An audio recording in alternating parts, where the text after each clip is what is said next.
This podcast is for informational and entertainment purposes only. It is not medical advice. Please consult a qualified healthcare professional before making any health or lifestyle changes.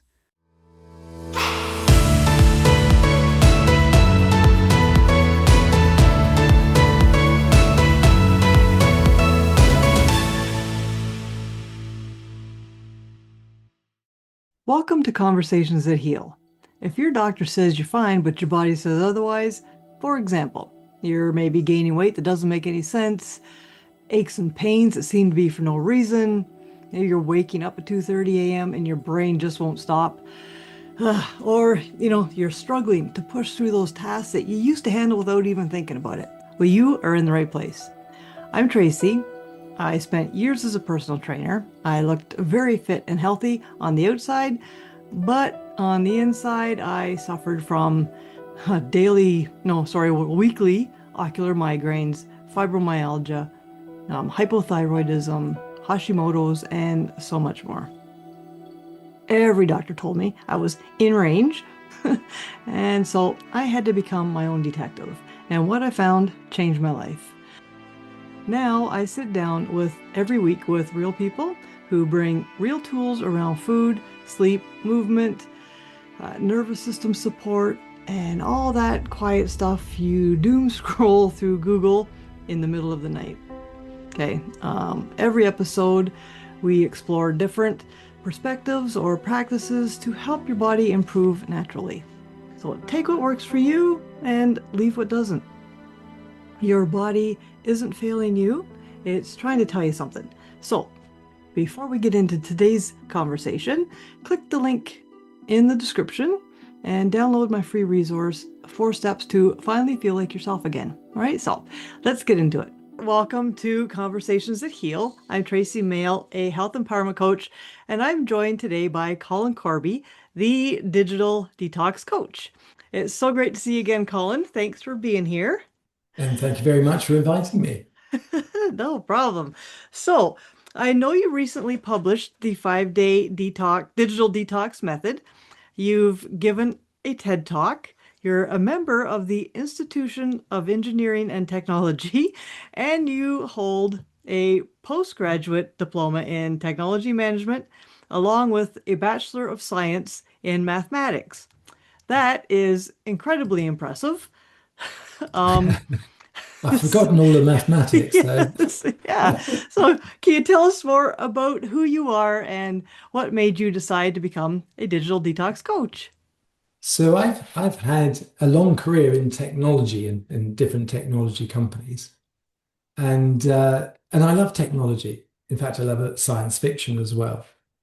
But in my mid-30s, I had a brilliant job. I worked on world-first technology projects. Had Wow.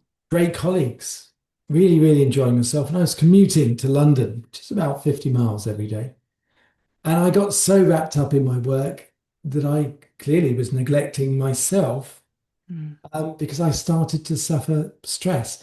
And in those days, nobody talked about stress. No. And the way it affects people differently, but the way it affected me was that my heart rate started to, in a stressful situation, started to rise, to the point where I saw stars and Oh my God. I passed out a couple of times.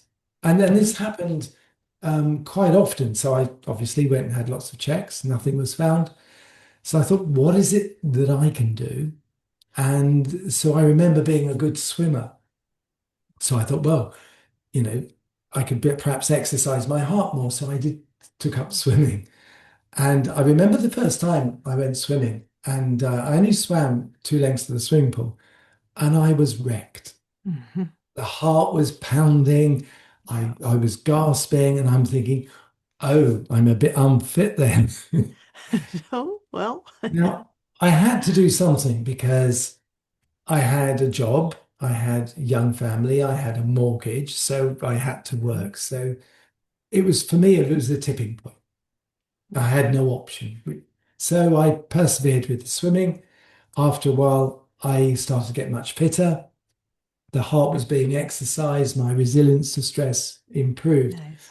I learnt the swimming strokes properly, started Right. racing. Wow. Joined a triathlon club, and they said, you don't have to do the cycling and running. They lied. And I ended up doing 4 Ironman triathlons, which is the Wow. silly ones. And Silly ones. Yeah. well, 2 years ago, I swam England's longest lake, which is Lake Windermere, which is 11 miles. And Wow. this year I'm swimming the second longest lake, and it's only 7.5 miles, but that's going to take a If little while. only. But Jeez. doing exercise and realizing that, the obvious, the mind and the body are connected. So a Yes. healthy body is a healthy mind. And being able to sort of take control of, my stress and resilience. I still had stressful jobs, and I had much more stressful jobs. But when you race off the swimming blocks to the gun, there's not much more that's more stressful than that. No, I can imagine. But the wonderful thing about being fitter is that you start to think differently. Mhm. And you think, well, actually, I can start to do more things. You get that confidence. And I was fascinated by the way that you think can change what you can do, and also positive self-talk. So I was really fascinated by psychology and consciousness and all of those things, as well as technology. And then I had an opportunity of leaving the corporate world. Nice. And I started looking for jobs, and I looked for the traditional technology jobs. And after a while, I thought, do you know what? I don't actually want to do this. I love technology. Right. I love this psychology of the mind business. And why am I always on my smartphone? And why is everyone I know already on their smartphone? And so I was fascinated by that. So my sort of vocational job was to smash them all together and understand why it is that we're so addicted to our Mm. technology. And if we get out of balance, what are the consequences? Of which there are many. And is it possible to live in this technological world and achieve balance? Right. So lots of experimentation on myself. I And bet. 2018, I created the Digital Detox Coach. And Beautiful. so I've been here ever since. And it's always changing because technology is always changing. Yeah, absolutely. I completely understand the that stress. Like mine wasn't from technology because it was way back, but I absolutely had that same. I would pass out if I exerted myself quick just because my Mm, adrenals, my nervous system was so burned out from high stress for too long. So I completely understand that. That's not a fun place to be. So good mm. for you for getting over that. Very good. When it comes to people being constantly connected and on their devices and all that, what do you see as the biggest thing happening to their health because of it? So when we're connected online and when we're using technology in general, everything's easy. Yes. We can be entertained. Our attention can go from lots of different things, lots of great apps, lots of notifications. We can overconsume, and it's easy. And technology has made everything easy, particularly now because with lots of AI, we don't even have to think. No. We go online and we get nudged from one thing to the other. So what does it really mean though? Well, Mhm. if we spend too long on our devices and our technology, then we're not doing other things. We may not be sleeping. I think there was a great quote from Netflix, and they said that one of their greatest competitors was sleep. Because Wow. when people sleep, they Yeah. can't be watching Netflix and other things. Yeah. Now, that wasn't meant to get such attention, but it did. It did. Yeah. So we don't look after our sleep. If we don't look after our sleep, then our immediate health deteriorates. Because if I've not slept well for a couple of days, I'm Mm. really not very good. I'm not Right. functioning. Well, we may not be eating properly, but importantly, we're not exercising. Mhm.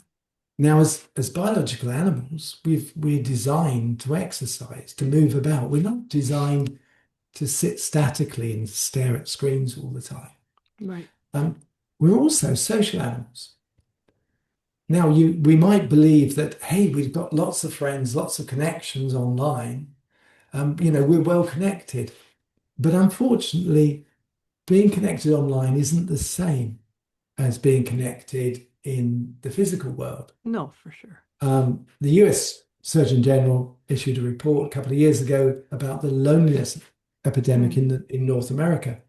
And there's a great line that went something like this, is that we're the most connected people ever. But Right. why is there a loneliness Right. epidemic? And the reason is because connections online are brilliant. And during COVID, it was a lifesaver. And if you've got relatives that live far away, it's wonderful to keep in contact.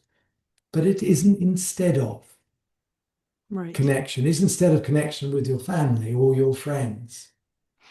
It's additional to.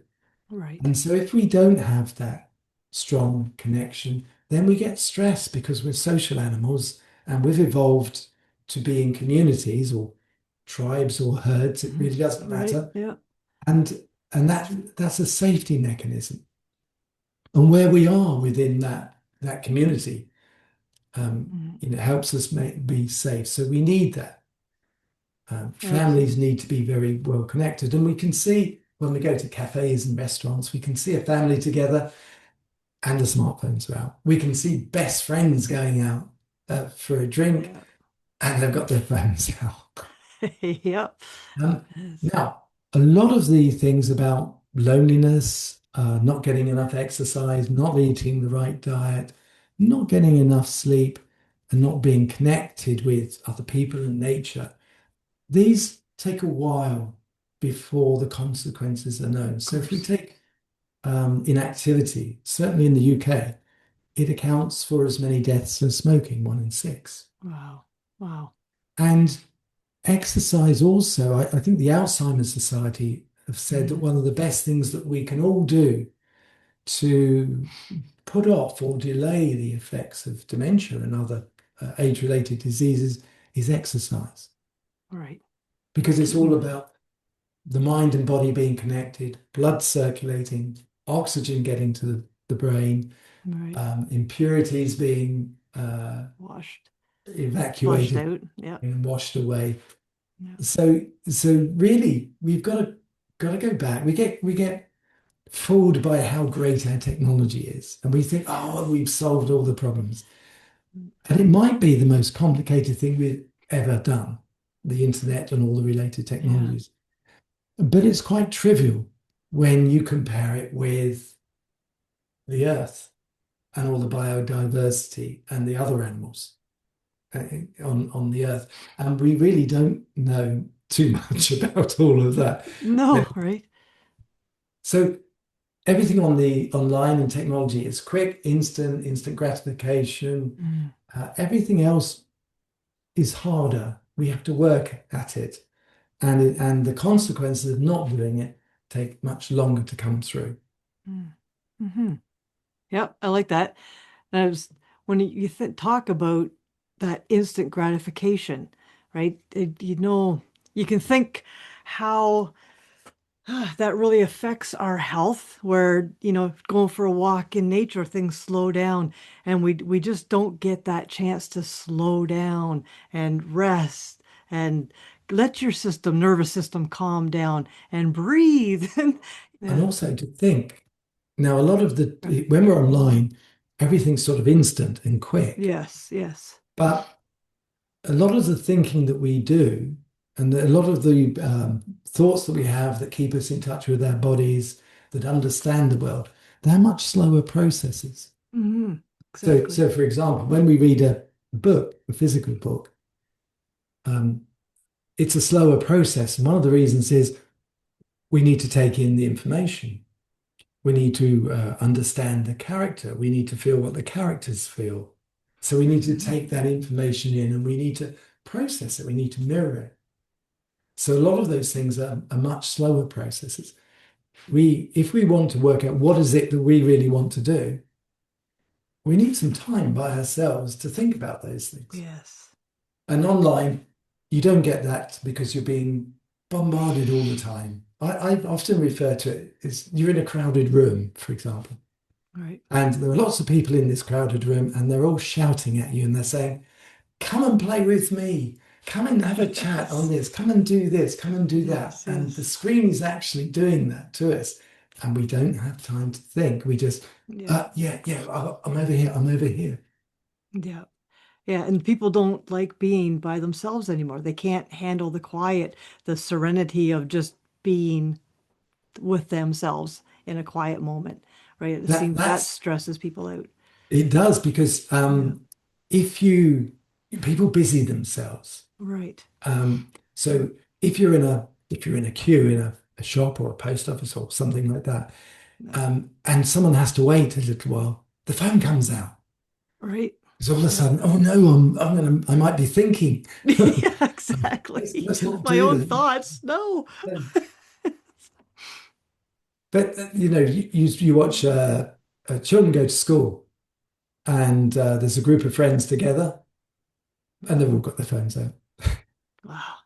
Yeah. It's so sad. It's just Yeah. oh, it's too bad. Ah, but again, this is why we need people like you, right? Teaching us how to calm, just take those breaks, right? Detox from that a little bit.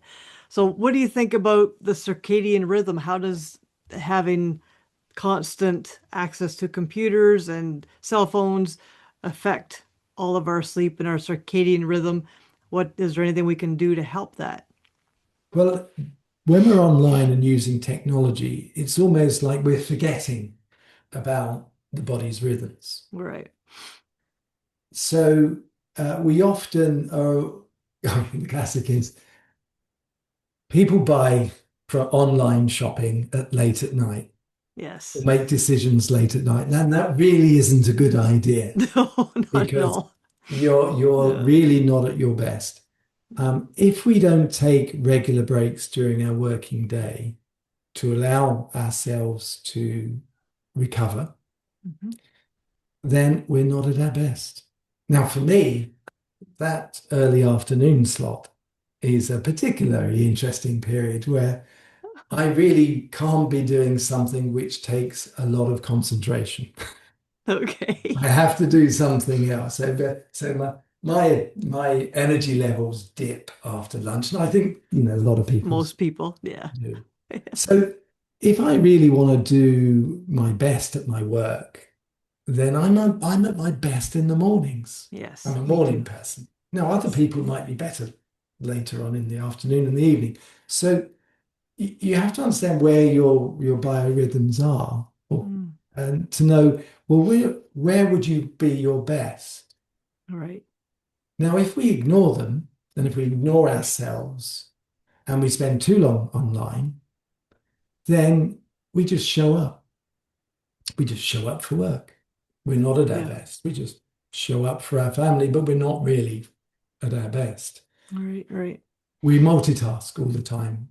And multitasking means that we dip into things in a more shallow fashion. Absolutely. We're not present because we're constantly distracted. Mm, Now, our attention's a bit like a spotlight, so we can focus on one thing, but not on others. right. Now, we can only experience really what we pay attention to, and we can only remember what we pay attention to. Absolutely. So, if we spend our lives just dipping into lots and lots of different things, that will be what we experience. And if Right. we spend a long time online, then our experiences will be associated with that. And so that's where our lives will go. Yeah. Yeah. Uh, it's everybody's life seems to be going that way, right? But it doesn't have to No, it be. doesn't have to be exactly. It's about balance. So when I talk to people, I always say, well, okay, so you want to spend less time online. So why do you want to spend less time online? What is it that you're not doing that you'd really want to Right. do? Right. Some people might say, I really struggle to pay attention to my children without looking at my phone. Mm-hmm. Some people might say it's their pet dog. It's exactly the same thing. Yeah. Or other people might say, well, I'm just not performing at work. And now I'm worried because that may have consequences. So I like to talk to people about, well, what is the pain that being constantly connected is causing them? If it's Right. not causing them any pain, then be a bit like, knowing that we should exercise more, have a good diet, and all the other things. Right. Might have a New Year's resolution, but it doesn't really go anywhere. Right. Exactly. You need that why, Yeah. Now, I not was the very, why. very lucky. I had a tipping point, Yeah. and so I had to do something. And lots of people do. I love looking at the stats associated with marathons. Mm. So if we use the London Marathon as example, but I think they're all more or less the same. Um, Half the people that apply have never run a marathon before. Hmm. Really? Half. So, and there are lots and lots of reasons why they might decide to run a marathon. They may have lost a loved one. They may have Mm. recovered from something. There's a whole host. People might just turn around and say, I'm just not happy Right. with my life and where I am. I just not happy. I've not done anything yet. Yeah. So there are lots of different reasons. So the trick is if there is a reason where someone says, I'm just not happy. Now it may take a while to dig behind that to see what is it that they really Right. do and want to achieve. Because digital detox is just about going offline. Mm. So it can be as short as 20 seconds if you're resting your eyes, or a 10 Mm. to 15 minute regular 10 to 15 minute break during the day, and as long as going away for a week in nature, and everything in between. Right. But really it's your digital off switch, digital habit off switch. But the thing is, so you've switched off, you've gone to an offline environment where you don't have all the triggers that kick Hmm. in the automatic habits. And then what? You've really got to have something that you really wanted to do. And that may be connected with other people. It may be reading a book. It may be playing a musical instrument. It may be a class. It may be exercise. Everyone is different. Hmm. But digital detox is just a digital habit off switch. Right. And so you have to then move and do the things that you really want to do and live the Hmm. life that you really want to live. Okay. I'm thinking that some people will be listening and think, well, I don't have a problem being on my devices. It doesn't affect me at all. Well, I'm thinking that if you were to turn it off for 5 minutes, just put your phone down, get away from it for 5 minutes, how do you feel? Do you panic a Yes. little bit? Do you think, I'm missing something? Can you just relax? I would imagine that would be a really good sign that you need a digital detox. Yeah, so I did a list of signs you might need a digital detox. Okay. And so, Good. we're very bad at self-awareness sometimes. We're very protective of ourselves. Oh, we Yes. don't do that. No, no, we don't need Right. that. We're okay. Uh, So the way around it is to imagine someone else. right. So Right. if you imagine someone else and you look at them and they haven't got their phone and they're very, very anxious, really anxious and stressed because they don't know where their phone is. Yeah. If you're out with that person and they're your best friend, and then in the middle of a conversation, they're distracted and they pick up the phone and they do something which is just unimportant. And you say, Right. well, how does that make you feel? Mm. You know, does it make you feel angry? Does it make you feel less connected? Or do you just get your phone out as well because that's just Right. these days? Man. Yeah. It's so there are lots of examples. Do you have to pick up your phone um, first thing in the morning? And Right. have you got your phone with you last thing at night? Yeah. And I do lots of challenges, but the one that's the funniest is the just one thing Yes. I like that challenge. one. But it's related to something that is often called the doorway effect. Mm. And so in if you're in the kitchen and you think, I must go upstairs to find something. And then when you get upstairs, you can't remember what it was you went upstairs for. Okay. Yeah. Because you've gone through doorways and it's related to short-term memory. Okay. So your smartphone is exactly the same. So you might think, well, actually, I want to go on my smartphone because I've got something really important to do. I'm going to check the weather because I'm going to go out later. You go to your smartphone.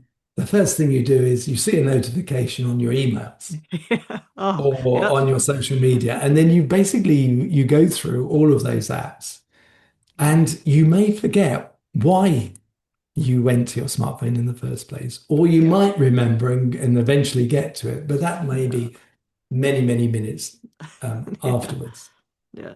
So the just one thing challenge, and it's Mhm. ever so funny, is that you play the game of only allowing yourself to do just one thing on your smartphone. So in my case, it will be the weather. So I'm allowed to check the weather. So I go to my smartphone. I know I'm doing the just one thing challenge, so I'm Yep. going to check the weather. And it doesn't matter how much I want to go onto all those other apps because I will, because there'll be notifications, there'll be some great stuff that I'm Yep. missing out on. I can Yep. only do that one thing and then I come away. Nice. And so I love that. that's a great way of Yeah. thinking, yeah, I'm in control, but try the just one thing Yeah. challenge. That would There's be trickier. lots. It'd be It's trickier than it really sounds, right? and if you're not successful, don't beat yourself up. Mm-mm. You know, you can give your smartphone a name and Yeah. then say, "Ah, you've got the better of me that time, but I'm going to succeed next time." Yeah. Exactly. And So fun. the other thing is, there's some great research that says the mere presence of a smartphone, whether it's on the table in front of you or in a pocket or a bag, because it's so close and we know Mhm. it's there, it has a cognitive pull on our Mhm. resources. Mm. That makes sense. And there's been research done with school children and the ones with phones while they take an exam. They're not accessing the phones, they're just near to them, and others without it. And there is a difference in the results. Isn't that something? It is really interesting. And Yes. if you have your smartphone beside your bed, Hmm. people use it for an alarm instead of getting an alarm clock. Right, right. It's there all the time. It's in your unconscious. It has a pulse. So if you do wake up in the Hmm. night, you check your smartphone for the time, I guess. But then there's the temptation. Right. Wow. So and it affects everybody. So um I replaced my phone with a alarm clock that has a Nice. light that comes on and bird song as the alarm. I thought go all the Nice. way. And I Nice. put my phone elsewhere in the room, but I found I could get up and have a look at it sometimes. Wow. Okay. So I moved it to a completely different room upstairs Hmm. occasionally, because my dog used to wake me up and get me up quite a lot. And Yeah. occasionally I looked at it again. So now it's downstairs. It's quite a trek. To go all the way. So, so the easiest thing we can do is change our environments so that the automatic triggers that would lead us to picking up our smartphone and our other technology are not there. Right. And then the second thing is that we create friction. And the reason why friction works is around 40 odd percent of what we do is on autopilot. Right. So we instinctively do things, but it's very, very quick. And the whole, it's very resource efficient and very quick. Hmm. We haven't engaged our conscious mind. Right. So if you ask someone why they did something automatically, they'll then try and work out how they could have thought about it, but they didn't. Right. No, exactly. Uh, But if you put friction in, it's like a little time delay, hmm. and then you start to think about it. So you then Nice. start to choose. Yeah. It'd be like shutting your device down. If you shut it down and had to turn it on, to use. You're Yeah, like, never mind. Right. that's fiction. But people often say, well, there's lots of apps that can help you on your smartphone. But the other analogy I love to use is your smartphone's a sweet shop. Yes. And if you like sweets and you like cookies, you're in a sweet shop. You're going to be tempted, and Yeah. it's really difficult. Yeah. So you have to get out of the sweet shop. So I Nice. always say the smartphone isn't the answer, it's part of the problem. So you have to Yes. get out the sweet shop. Nice. That's very good. Okay, well, you answered my one question. I was going to ask what the average person could do to, get off their devices, but I think that the one, just one thing, right? It's That a great, it's that I great. think that's fantastic. So, The other one I think is really important, and it's really hard. And I do struggle sometimes with this one. hmm, And it comes back to this in the modern world, we're multitasking all the time. And if we multitask, it can create stress because we don't actually do yes. anything in Well, particular. right. Our attention spans have got much shorter. And Professor Gloria Mark did some wonderful research over a very long period of time Mm. with information workers. And their attention span reduced from 2.5 minutes down to 47 seconds over a period of Wow. 10 to 15 years, I think it was. Wow. And you know that the modern world has a lower attention span because of short form videos, TikTok videos. Right. If you look at adverts on television, if you go back 20 or so years, the adverts appear much slower. Oh yeah, they go on and They on, go on because right? somebody gets in the car has to get there, they have to get out the car, they have to walk Yeah. up the stairs, open the door, greet someone, and it's only then they can have the coffee. That's right. Right. Yeah. So because our attention spans are much shorter, so what you'll see now is you'll see a person, you'll see a car, you'll see someone walking up the stairs, and before you know it, they're drinking the coffee. Right. Yes, exactly. Cut, cut, cut. Right. So we're losing the art of focusing on one thing at a time. Mm. So one of the challenges is to not multitask, do one thing at a time. So when you're with somebody, that's all you're allowed to do is to be with that person Mm. and try it. Now, it's okay if you're doing something really exciting together and you're not thinking about anything apart from the activity that you're doing. Right. But if you're just passing the time, having a coffee, and there are quiet moments, that's when it can become quite hard. So Mhm. that's a great challenge to get you out of the habit of always, looking at your smartphone. Try it when you're watching television. Try not to also use your smartphone. Try and actually enjoy the program. Right. Exactly. I mean, if you're Exactly. desperate during the adverts, go for it. Yes. That's funny. Or get up and go for a walk. Um, yeah, no, that's great. It's absolutely just that, like you say, you're having a conversation, it gets quiet. People are afraid of that quiet. It Yeah. just freaks them out, right? So that's too bad. We need to get back to that. So that's fantastic. Thank you so much. I think you kind of answered all this, but if you could offer one reframe that helps people feel more in control of their digital life and not guilty, but empowered, what would it be? So the one thing really is just to remember that you're a biological animal, Mm, nice. that the mind and body are connected. We're not like computers with hardware and software, and in the Tell. software you can take and run on a different platform.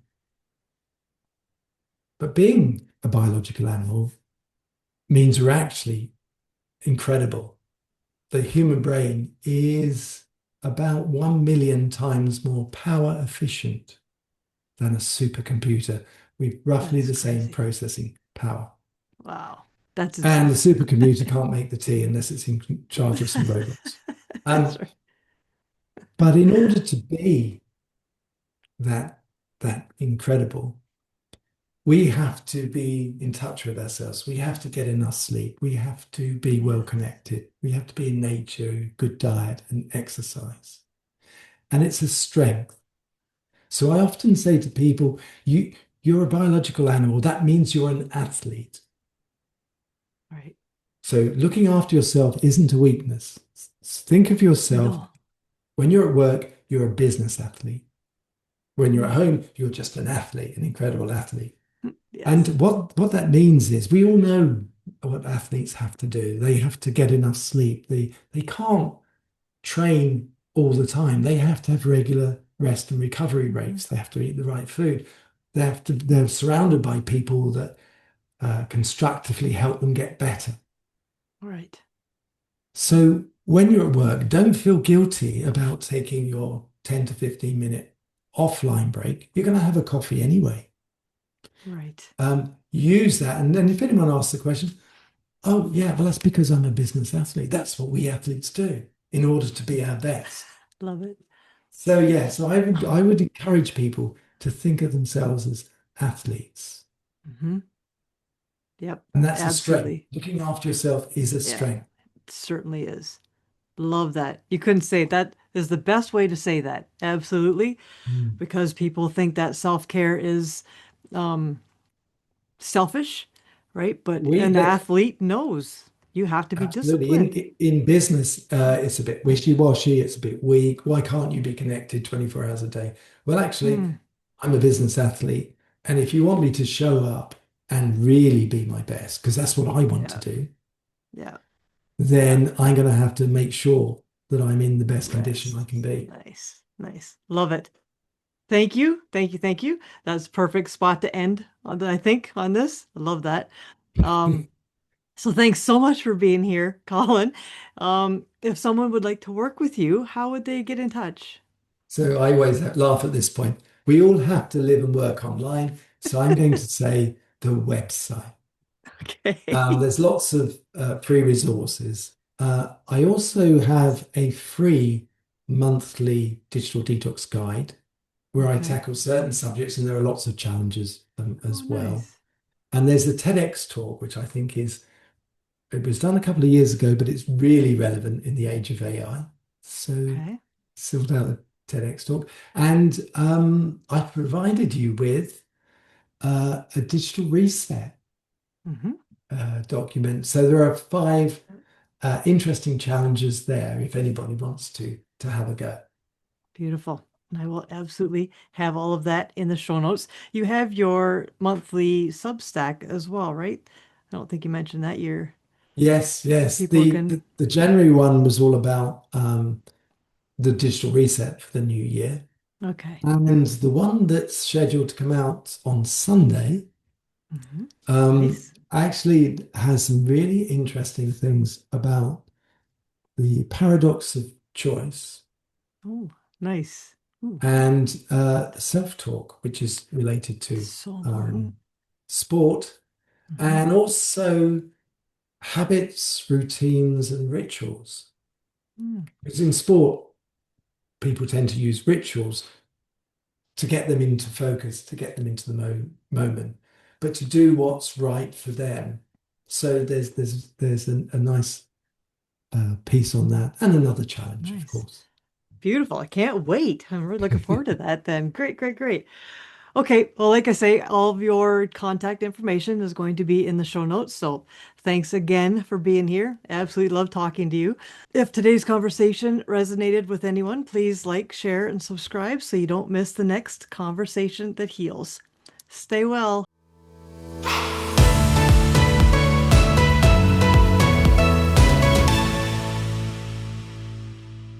Thank you for listening to the Conversations That Heal. If something in this episode helped you feel seen or gave you one small thing to try, that's your next step. Start there.